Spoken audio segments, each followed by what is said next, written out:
کیا کہانی وہی ہے جو ہمیں ٹی وی اسکرین پر دکھائی دی جا رہی ہے؟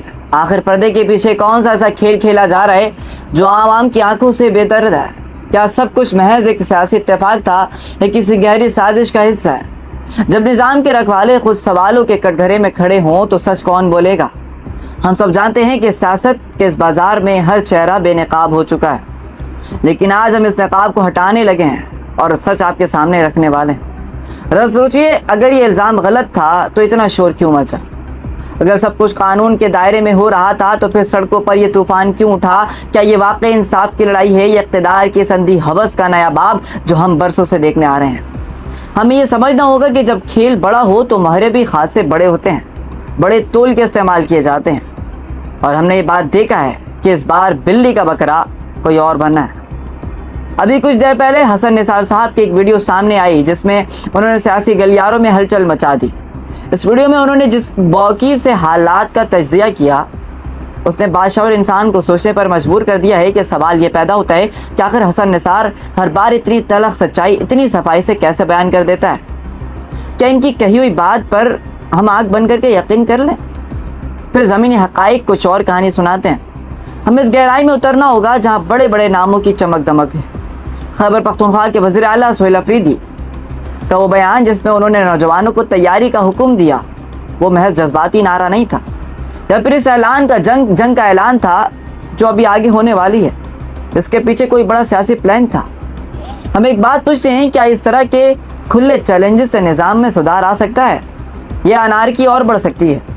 اگر یہ اعلان کسی اور صوبے کے وزیر اعلیٰ نے کیا ہوتا تو آج کا میڈیا کے ریئیکشن کیا یہی ہوتا؟ یہ تب بھی پنڈال میں ایسے ہی خاموشی چھائی رہتی یا وہ واویلا مچ جاتا؟ اب آپ خود سوچیے، اقتدار کے اس کھیل میں عوام کہاں کھڑے ہیں کہ یہ نوجوان جو سڑکوں پر نعرے لگا رہا ہے وہ کسی کی سیاسی بھیڑ تو نہیں بن جائے گا، وہ کسی سیاسی کے بلی کا بکرا تو نہیں بن جائے گا؟ اور سب سے بڑا سوال یہ ہے کہ جو ہوش اور جوش کے بیچ میں جو فرق ہے وہ اس جنگ میں سب سے زیادہ نقصان دیتی ہے۔ ہمیں یہ ماننا پڑے گا کہ پاکستان کی سیاست اب روایتی جلسے جلوس سے آگے بڑھ چکی ہے۔ یہ بھی ایک ایسا ڈیجیٹل اور نفسیاتی میدان بن چکا ہے جہاں پر لفظ اور ٹرینڈ بہت اہمیت رکھتے ہیں۔ ڈونلڈ ٹرمپ کے اس بیان کو ہی دیکھ لیجئے جس میں انہوں نے ایران اور مشرق وسطیٰ کے حوالے سے دھمکیاں دی ہیں۔ حسن نثار نے بالکل درست کہا کہ آج کے سپر پاور کا غرور کسی طرح ریت کی دیوار ثابت ہو رہا ہے، لیکن ہم سے کوئی پوچھے اس بین الاقوامی سیاست کا کہ ہمارے ملک کے اندرونی حالات سے کیا تعلق ہے، تو جناب تعلق بہت گہرا ہے۔ جب باہر کی دنیا میں طوفان اٹھتا ہے تو ہمارے جیسے کمزور معیشت والے ممالک کی کشتی سب سے پہلے ہچکولے لینے لگتی ہے۔ کیا ہمارے حکمران اس خطرے کی گھنٹی کو سن پا رہے ہیں یا وہ اب بھی کرسی کی جنگ میں مصروف ہیں؟ آصف علی زرداری صاحب کا وہ بیان جس میں انہوں نے اپنے والد حاکم علی زرداری کے کشمیری جہاد میں حصہ لینے کا ذکر کیا، اس پر کتنی بحث ہونی چاہیے؟ کیا یہ محض ایک قصہ ہے یا تاریخ کا کوئی کہلا باب؟ ہمیں نہیں معلوم کہ اس دعوے میں کتنی سچائی ہے اور کتنی سیاسی کاریگری، لیکن ایک بات تو طے ہے کہ جب پرانے سیاستدان اس طرح کی باتیں کرتے ہیں تو اس کے پیچھے کوئی نہ کوئی گہرا مطلب ضرور ہوتا ہے۔ کیا یہ نئی نسل کو گمراہ کرنے کا طریقہ ہے یا اپنی سیاسی میراث کو بچانے کی آخری کوشش؟ اب آپ خود بتائیے، اگر تاریخ کے ہر ورق پر صرف دعوے ہی لکھے جائیں گے تو حقائق کے لیے جگہ کہاں بچے گی؟ اور اب اس موضوع پر آتے ہیں جس نے سب سے زیادہ دلوں کو گھائل کیا ہے اور ہر پاکستانی کے سینے میں آگ بھڑکا دی ہے کہ کیا عمران خان جیل میں مر چکا ہے؟ ذرا سوچیے کہ ایسا لیڈر جو مہینوں سے سلاخوں کے پیچھے قید ہے، اس کی ایک آواز پر لاکھوں لوگ باہر نکلنے کو بےتاب ہیں۔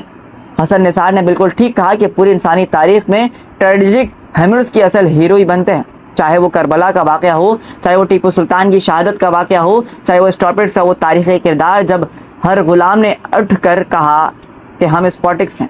تاریخ گواہ ہے کہ جب آپ کسی کو دباتے ہیں، جب آپ کسی کی آواز کو زبردستی بند کرنے کی کوشش کرتے ہیں تو آواز دبتی نہیں بلکہ گونج بن کر ابھرتی ہے۔ کیا آج کا نظام اس تاریخی حقیقت سے ناواقف ہے؟ کیا وہ یہ نہیں جانتے کہ ظلم جتنی تیزی سے بڑھتا ہے ریئیکشن اتنا ہی خوفناک آتا ہے؟ ہمیں یہ دیکھنا ہوگا کہ عمران خان کے ساتھ جو کچھ ہو رہا ہے کیا وہ قانون کا تقاضا ہے یا ذاتی انتقام کی آگ بجھانے کا سامان ہے؟ جب علیمہ خان یہ کہتی ہیں کہ ان کے بھائی کے جیل سے خبریں آ رہی ہیں، وہ پیغام بھیج رہے ہیں کہ میری بہنیں میرے لیے آواز اٹھائیں، میری رہائی کے لیے آواز اٹھائیں، تو سوچیے ذرا ایک ایسا شخص جو ملک کا وزیر اعظم رہ چکا ہو، جو کروڑوں دلوں کی دھڑکن رہ چکا ہو، اسے آج اپنی بہنوں کے ذریعے پیغام بھیجنا پڑ رہا ہے۔ کیا اس نظام کے منہ پر زوردار تماچے نہیں ہے؟ کیا اس بات کا ثبوت نہیں ہے کہ ہم ایک ایسے دور میں جی رہے ہیں جہاں انصاف کی کتاب کے سارے ورق پھاڑ دیے گئے ہیں، اگر ایک قیدی کی بنیادی حقوق نہیں دیے جائیں، اگر ایک سابق وزیر اعظم کو وہ علاج نہیں مل رہا جو اس کا حق ہے، جو قانونی آئینی شہری حق ہے، تو ایک عام آدمی کی کیا اوقات رہ جائے گی؟ ہمیں بات سوچنا ہوگا کہ یہ نظام آخر کب تک ایسے چلے گا؟ کیا حکومت یہ سمجھتی ہے کہ اس طرح کے ہتھ کنڈوں سے لوگوں کے دلوں سے عمران خان کا نام مٹ جائے گا؟ یہ ان کی بہت بڑی بھول ہے۔ جیسا کہ حسن نثار نے اشارہ کیا کہ اس طرح کے اقدامات سے ہمدردیاں کم نہیں ہوتی بلکہ اور زیادہ بڑھ جاتی ہیں۔ عوام کی نظروں میں وہ قیدی اور بھی زیادہ معتبر ہو جاتا ہے، وہ ہیرو بن جاتا ہے۔ کیا حکومت کے اندر بیٹھے لوگ اتنے ناداں ہیں کہ وہ اس سادگی کو نہیں سمجھ پا رہے، یا پھر وہ دیدہ نادستہ اس ملک کو ایک اور بحران کی طرف دھکیل رہے ہیں جہاں سے واپسی، جہاں سے کم بیک کا راستہ نہیں ہے؟ ہمیں اس بات پر بھی غور کرنا ہوگا کہ اس تمام صورتحال میں میڈیا کا کیا رد عمل ہے۔ کیا میڈیا اپنا فرض نبھا رہا ہے؟ یہ وہ ابھی بھی اس طاقتور نظام کے ہاتھوں کھلونا بن چکا ہے۔ جب اہم ترین خبروں کو دبا کر غیر ضروری مسائل کو ہوا دی جاتی ہے تو عوام کا اعتماد سسٹم سے اٹھ جاتا ہے، اور جب عوام کا قانون پر سے اعتماد اٹھ جائے تو پھر سڑکیں بولتی ہیں، عدالتیں بولتی ہیں۔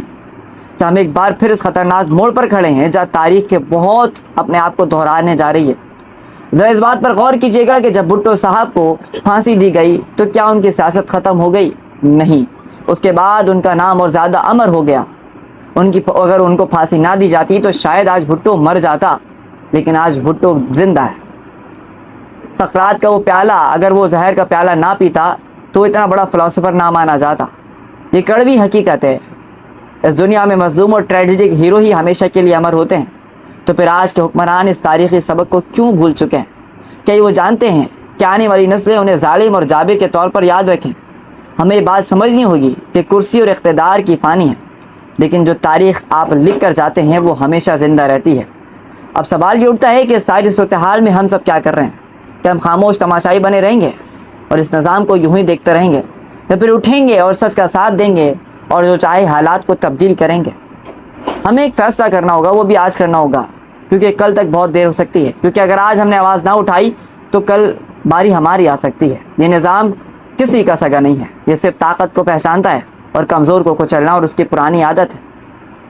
اس لیے ضرورت ہے کہ ہم آنکھیں کھولیں، حالات کو گہرائی سے جانچیں، جائزہ لیں اور اس پروپیگنڈے کو مسترد کریں جو ہمیں اندھیرے کی طرف دھکیل رہی ہے۔ اب وقت آ گیا ہے کہ ہم خود سے سوال کریں کہ کیا ہم واقعی ایک آزاد ملک میں رہ رہے ہیں؟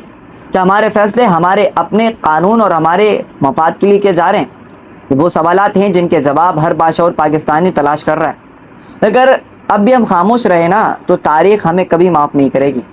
اس لیے سچائی کو زیادہ دیر تک دبایا نہیں جا سکتا، جھوٹ دب جاتا ہے، اور جب وہ باہر آتی ہے تو اپنے ساتھ ایک طوفان لے کر آتی ہے، سب کچھ بہا لے جاتی ہے۔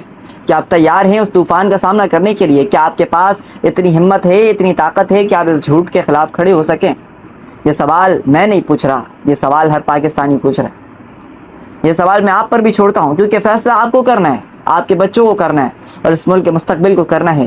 آخر میں بس اتنا کہیں گے کہ ہوش کے ناخن لیجئے، وقت ابھی بھی باقی ہے، ورنہ وہ وقت دور نہیں جب ہاتھ ملنے کے سوا کچھ نہیں رہے گا۔